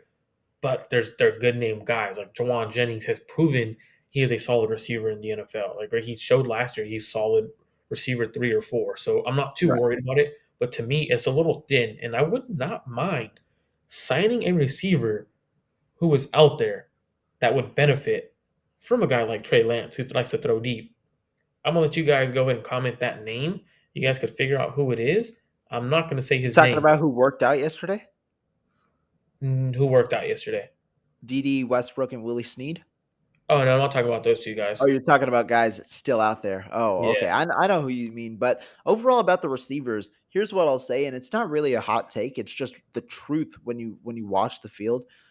Ray McLeod has been the second most consistent receiver for the 49ers this training camp.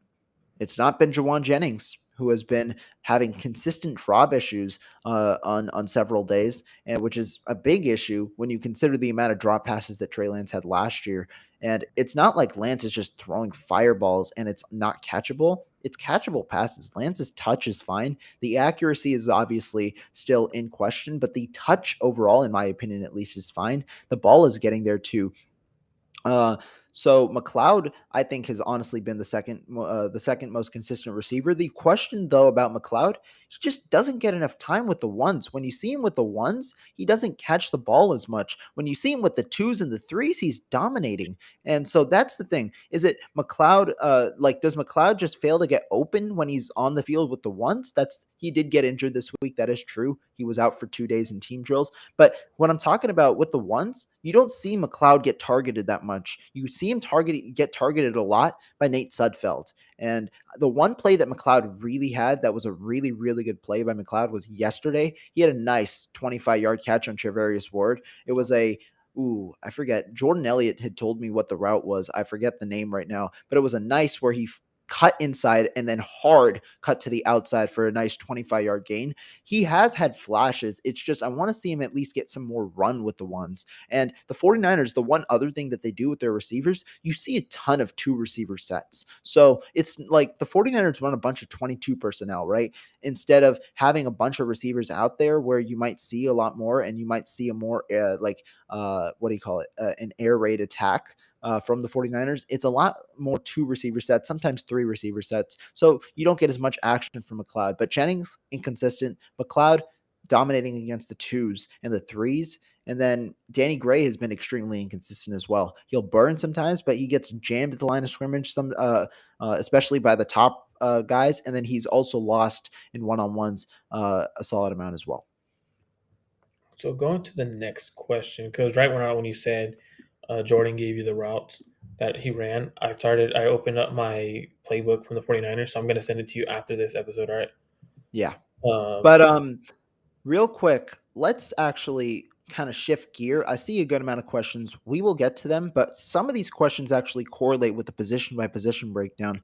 So we'll do a quick position by position breakdown right now. And then all the questions we haven't answered, we're going to go back to. So keep dropping your questions. Chat, thank you guys so much for buzzing like you guys are right now. This has been a great, great stream so far. We'll probably go for a little bit longer. Let's do the position by position breakdowns and just talk about who kind of stood out in each position and who necessarily did not. So obviously, we went through the 11 on 11 breakdowns. So now let's just see what we heard, starting obviously with the most important position, quarterbacks. What are your takeaways uh, from today? I thought the quarterbacks looked fairly well. I think Brock Purdy. I'll start with Brock Purdy, and I'll work my way to the Yeah. number one quarterback. I think Brock Purdy looked fairly well. I think his arm strength is very terrible. I think he's a quarterback that's not going to make it in this league. Mhm. Obviously, why he was drafted so late in the seventh round, right? Um, Nate Sudfeld impressed me. He did not look like this last year, dude. Like as with the third team, he did not look this good. He looked very accurate, very decisive where he wants to go with the ball. You can tell he's getting very comfortable in Kyle's offense. And it's something that I wanted to see is okay, well, they're relying on him to be QB2. How consistent is he going to be? How accurate is he going to be? He's super accurate, super consistent. I thought he pushed the ball, drove the ball very well. Trey Lance, I had him for 12 for 18 with two drops, which is essentially like if those two drops, they hit him in the hands, square in the chest. If they catch those balls, he's 14 of 18, which is like 77%, if my math is 12 right. of 18 or 10 of 18? 12 of 18, Real 12. quick. Let me double check. I think because I know I had one extra completion than you, and I believe I finished at 11 of 19 on the day. My bad, my So, bad. 10 so my bad. I said my minus to 12 of 18, but should have been 10 of 18 would have been 12 of 18, which yeah. makes my math probably wrong. Like It's I still said, 66%, though, given your numbers. 66% completion percentage, which is pretty much where Jimmy Garoppolo has been. And everybody talks about how efficient and accurate Jimmy Garoppolo is. So the 12 of the 12 of 18, right? The 66%. He missed wide, but I'm not going to complain about those throws because if he misses inside on some of these, like for example, on a throw he had to Debo Samuel on an out route on the right sideline, if he throws any inside, it's a pick six. He throws it out wide, only spot that Debo could get it. If not, it's incompletion. I don't mind it. It was good coverage. I didn't Right. mind it. Right. But going into it, so what I was interested with Trey Lance right after he threw that interception was how does he bounce back, right? How do Mm, you let that pile up and create a bad practice, right? Because he started off slow, right? He started off two of six. Yeah. two of six, started off really slow. Four of his incompletions were in the first period. I had him 10 of 18, and then so two drops. So it means realistically, the rest of the day he had the two legit incompletions, and one was a pick six. So like Yeah. realistically, he caught fire at one point in camp and during today's day. I was like, whoa, he looks very well. And in that 2 minute drill, I was like, whoa. And something I did also, I don't know if I tweeted it earlier, but I was gonna type it out. I probably did tweet it, but um, it looks like he's much more comfortable when Kyle Shanahan's calling plays in a rhythm, like when he's Right. just going, like Right. don't think about anything, just call the damn plays because he looks very very comfortable in the 2 minute drills, and that's something I was very excited about watching Trey Lance. Yeah. So I mean, overall today, Trey Lance, in my opinion, inconsistent, right? We talk about it, but he finished the day strong, and when it mattered most, he delivered. Starting, he started 2 of 6, had a drop in the period. It was the drop from Juwan Jennings, and you still like Marco said, you still see Trey Lance working through his accuracy issues, right? He missed George Kittle deep. That pass probably should have been a touchdown and a completion. And some of the throws are also questionable, right?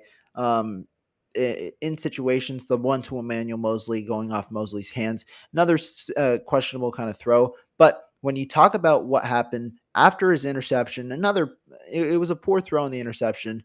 He bounced back and he played really well in the final period. When we talk about with essentially with pressure on him, with the clock on him, with the team on his back, 2 minute drill. He finished 5 of 6 with a touchdown. And I didn't attribute the Jermichael Hasty incompletion as a drop. I thought it was too high. But regardless, if you think it's a drop, then that's 6 of 6 with the touchdown in a 2 minute drill where you have to go 65 yards in a minute and 15 seconds. So it's a great job there by Trey Lance overall, just staying poised throughout the entire period and also completing an array of passes, including the 15-yard touchdown. Good end to the day for Trey Lance. I think it was inconsistent overall, but I think he's still working through it. And one of the better practices we've seen from Trey Lance after a couple of poorer practices to start training camp. And then from Nate Sudfeld, I think he finally had 2 days where it was good back to back. Sudfeld had another solid day. I don't have the stats on me right now, but had a 14 to 16 day yesterday, was a little more conservative today as opposed to yesterday, but still his accuracy on throws that he hits is nice. He's inconsistent in that range where he'll overthrow receivers at times, and sometimes like he'll miss, especially going deep. But when he's conservative, he can be that game manager type, and so I was fine with his play today. Going to the running backs, right? Just Yeah, quick cap on the running backs. We talked a lot about the running backs earlier and how yeah, explosive they looked and how decisive they were today. I'm gonna go on and I'm gonna say Trey Sermon. The 49ers have Trey Sermon, the Ohio State, Oklahoma Trey Sermon this year. Trey Sermon is going to be a factor. He is going to be a very good running back in this offense. The way he's planning and cutting, there's a chance he ends up splitting a lot of these snaps with Elijah Mitchell towards the end of the season. I don't think it's going to be a true number one backfield. So for fantasy wise, for any of you who are into fantasy football, I would not suggest drafting any of the 49ers running backs in fantasy football because of the way Sherman is in camp, the way how healthy he looks, how in shape he looks, and how decisive he looks, and to go with TDP, who when he's not dancing and he's very decisive, looks very, very, very good. And then that's not an understatement. Something I saw from him was the burst that I see for a guy that big should not be allowed. It really should not be allowed. Obviously, we know what Elijah Mitchell is, so I'll send that right to you. Yeah. I mean, overall, great job. Elijah Mitchell, in my opinion, I still think he's going to be the clear cut one. But when I say that, I don't mean he gets the volume he gets last year. I don't think he gets 20 carries a game. I don't think he consistently sees that type of volume just to make sure he's durable for the entire year and to keep him as effective as possible while utilizing the other running back skill sets. But today was the strongest day for the running backs overall because all three of them in terms of my top three running backs and him, Sermon, and Davis Price had good days. You've seen inconsistent days, which is where the hot hand comes in. But today, all three of them had good days, and it kind of showcased the potential that this running game has because the 49ers finished three drives today where they primarily relied on their running backs because their quarterbacks were inconsistent at times. So going to the receivers, Rohan, tell me Yeah. about what you thought about the receivers, right? Because we're starting to see Debo Samuel get into a groove. Brandon Ayuk looks phenomenal. What stood out to you from the receiving group outside of Brandon Ayuk and his dominance he's put on? Overall, honestly, if we're talking, the receivers again struggled in a way in the one-on-ones. The one guy though, that I'll mention that I just mentioned as the second most consistent receiver, McLeod. He might be small, but he's shifty and he's able to get open in space against slot cornerbacks. I think he's going to be an issue against slot cornerbacks that are notoriously slower in the NFL than the outside guys. I think this guy here, Ray McLeod, has a chance to be special. The only issue that we've seen and heard about is the fumble issue. He was mismanaged in Pittsburgh overall, and so that was the biggest thing. And so to me, I think that Ray McLeod, he's one of the guys that can really shine in this offense. And guys, before I continue, I want to say one thing to all of you in the chat, just as a little help to us over here. We do have a donation link actually. While we aren't currently monetized on YouTube, we do have a donation link for our podcast. I'm going to drop it in the chat. Obviously, up to you guys. I don't really care if you donate or not, but it would be greatly appreciated by me and Marco if you guys would drop a donation down there in the chat if you guys appreciate the content. Stay tuned. And Marco, that was kind of my main thing. Jawan Jennings continues to be a little inconsistent, right? Because he had a nice catch on a 15 out. He also had two nice catches yesterday, but today another drop. That's something we saw in one-on-ones, and we also saw in 11-on-11s the other day. That's one thing. But what did you kind of moving forward? What did you think about one of the more unknown position groups in the tight ends? On the unknown, I thought Tanner Hudson looked pretty well run blocking. I thought he looked solid. Mhm. George Kittle looked phenomenal, but no one's standing out. Like outside of George Kittle, no one stands out. And Right. like I said last episode, in the receiving game, you need someone to partner with George Kittle. I did see Tyler Croft have a nice couple routes, but the 49ers should, and I highly recommend they go out and sign a tight end, and they should go sign Eric Ebron. The reason is not only is Eric Ebron a guy who's shown in the NFL that he could be a solid receiver in the NFL as a tight end. I think Eric Ebron with Kyle Shanahan, who could scheme him open with that athleticism he has, would be pretty damn good. Because if we look at Eric Ebron, obviously last year with Pitt, he struggled with health and everything. But if we look at his 2020 year with Pitt, he had 558 yards. The year before that, he was with the Colts. He had 375 yards. But in 2018, the year he had a monster year, he had 750 yards and 13 touchdowns. He could be a Mhm. red zone nightmare for teams, right? Partnering Right. him with a guy like George Kittle, and it would Right. elevate Eric Ebron's game. And I think the 49ers tight end, I think that's that's the group that is the thinnest group. Earlier, they asked who the thinnest group was. The thinnest group is definitely tight ends because after George Kittle, there's a bunch of guys who haven't really done much in the NFL outside of Tyler Croft. So it's very scary to see the tight ends group that thin because if George Kittle, God forbid, anything happens to his health or anything, but if he does go down, who's gonna fill in for him? I don't think we have one on the roster that can even be Yeah. a backup replacement. I actually called the tight ends our most questionable group on Wednesday when talking with Sunil. And the reason is you just said it. I think there are a couple of names that have had that have made plays here and there with the guys that I mentioned earlier when we were talking about the tight ends. But no one has consistently made plays outside of George Kittle from the tight end room. You don't see a guy apart from Jordan Matthews who had made a catch a day in a way before tearing his ACL. You haven't seen a guy make a catch a day and really just stand out in either run blocking or pass protecting every single day from that tight end 2 group, despite the 49ers running an immense amount of tight end 2 sets. However, it is important to note the guy who is kind of tight end 2 right now in terms of the depth chart, because he did get run with the ones, is Tanner Hudson. You know what they say about a catch a day? What about it? A catch a day keeps the cut away. So that's that. Well, that's Jordan unfortunate Matthews. because a lot of people going to be getting that cut then. But moving on to the offensive line, what did you think about overall today? I know we talked about Aaron Banks, Spencer Burford, and I mentioned the 2 tackles. But were you, like you said, you're not worried? Kind of just quickly elaborate on why you think that is.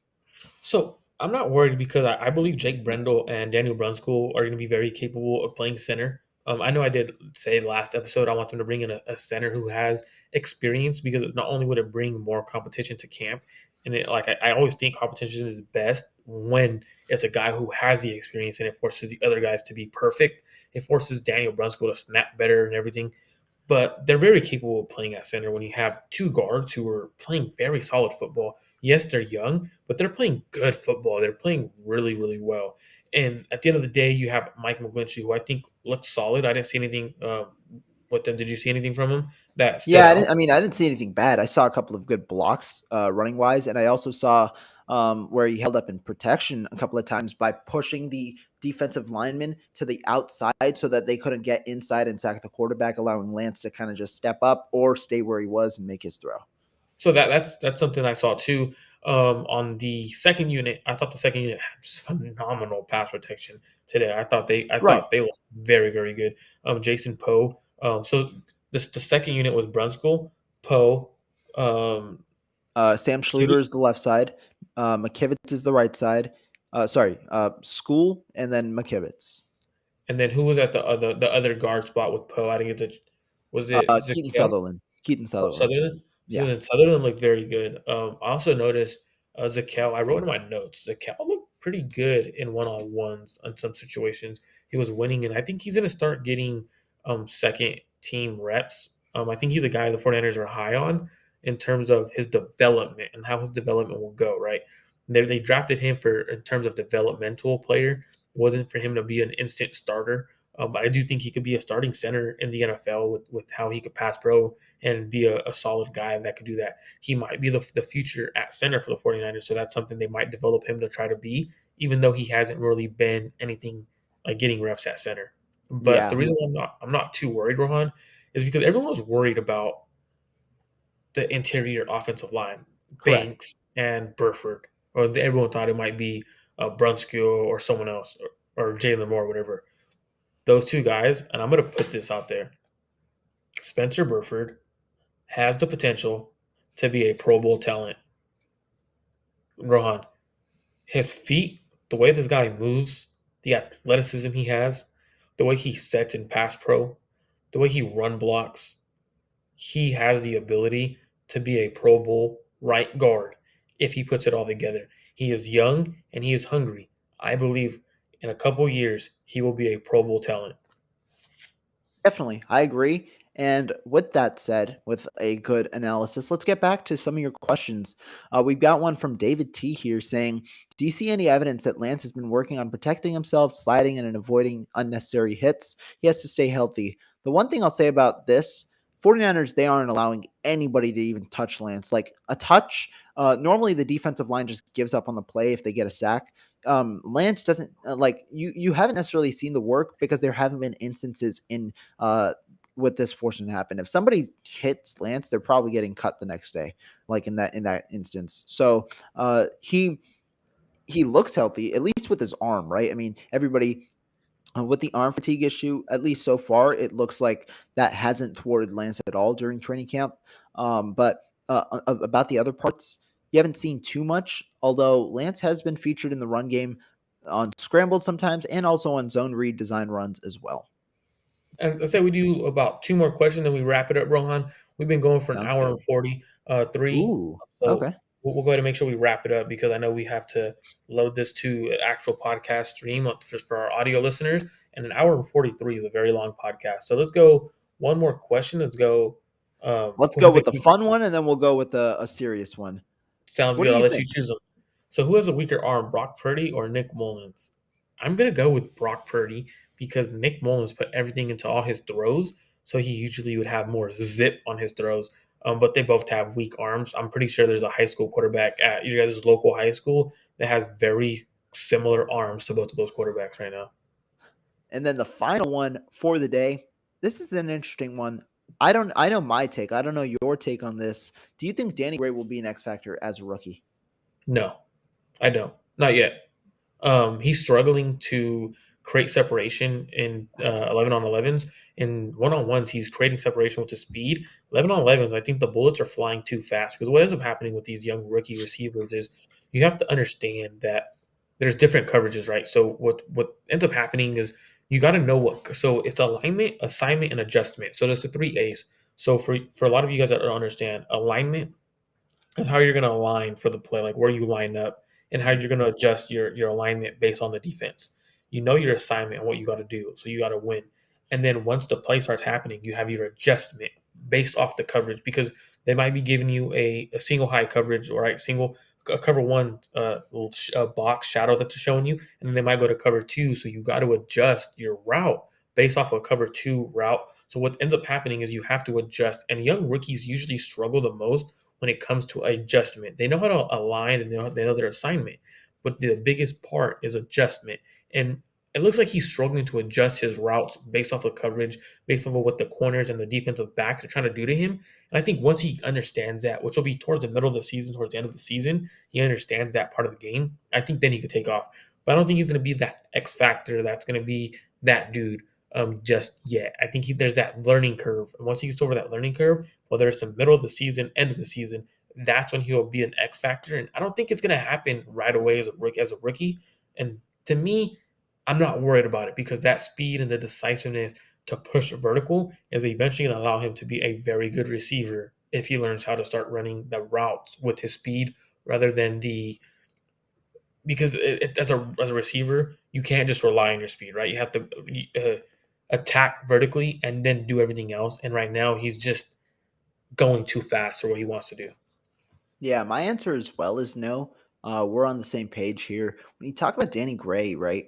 I was excited about this pick, but there's a reason he's a third round receiver and not a first round receiver. There are some parts of his game that require refinement. When you talk about it, first of all, it's his route running and ability to separate. The speed is something, but you need to be able to separate with that speed, and that requires a bit of a release package. That requires a bit of route running, and that is something that Danny Gray struggled with in college. Sometimes he slowed down to run certain routes, and against I think he was in the MAC conference. I forget the exact conference over there that Danny Gray was in, but when like against those type of cornerbacks, it was a little easier to separate even when he was slowing down and running his routes. And then when he wasn't necessarily running his routes, or sorry, when he wasn't necessarily trying to slow down, the routes weren't as crisp and he was getting covered and not separating really that well. And when you see it during one-on-ones, he's struggled to consistently win in a drill that favors receivers, right? It's not like he's 1-0. He definitely has won some reps, especially when he's burning corners, but he's inconsistent right now. He does serve as a deep threat, but I honestly believe one of the guys that we mentioned as a potential guy to make this roster, Malik Turner, might serve as a better deep threat right now than him because he has better route running and better separation skills. So that is something to note. I think Gray could definitely improve and be maybe even be a threat towards the second half of the season. But right now, I think he's honestly receiver 6 in terms of the talent that the 49ers have right now at the position. So that's our second question. That wraps it up for today's episode. Remember, if you guys are not subscribed to the 49ers Red Zone podcast channel on YouTube, if you are not subscribed to Rohan's personal channel, make sure you guys do so. Go subscribe to both. You guys are Yes, reading a sir. lot of content on both of these channels. Rohan likes to do a lot of stuff like, well, because he has a little more time than I do. He's a young college student, so you get more time. So he does a lot of things where he'll do boom right away and he'll get stuff out there. But we do plan on doing the plan is right now to do Monday, Wednesdays, and Fridays for you guys.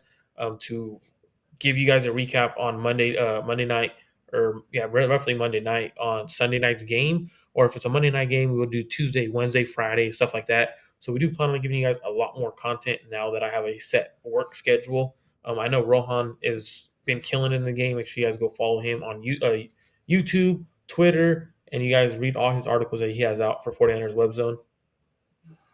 Shout out to you, Marco. Thank you. Obviously, great episode today. We both were at camp. We're both being at camps tomorrow as well. So we'll have 2 straight fire episodes for you guys out. Thank you guys so much for watching. Be sure to subscribe to the channel. Be sure to download it if you guys couldn't catch the full thing on Apple Podcasts as well. And we will be back very soon with another episode. Have a great day.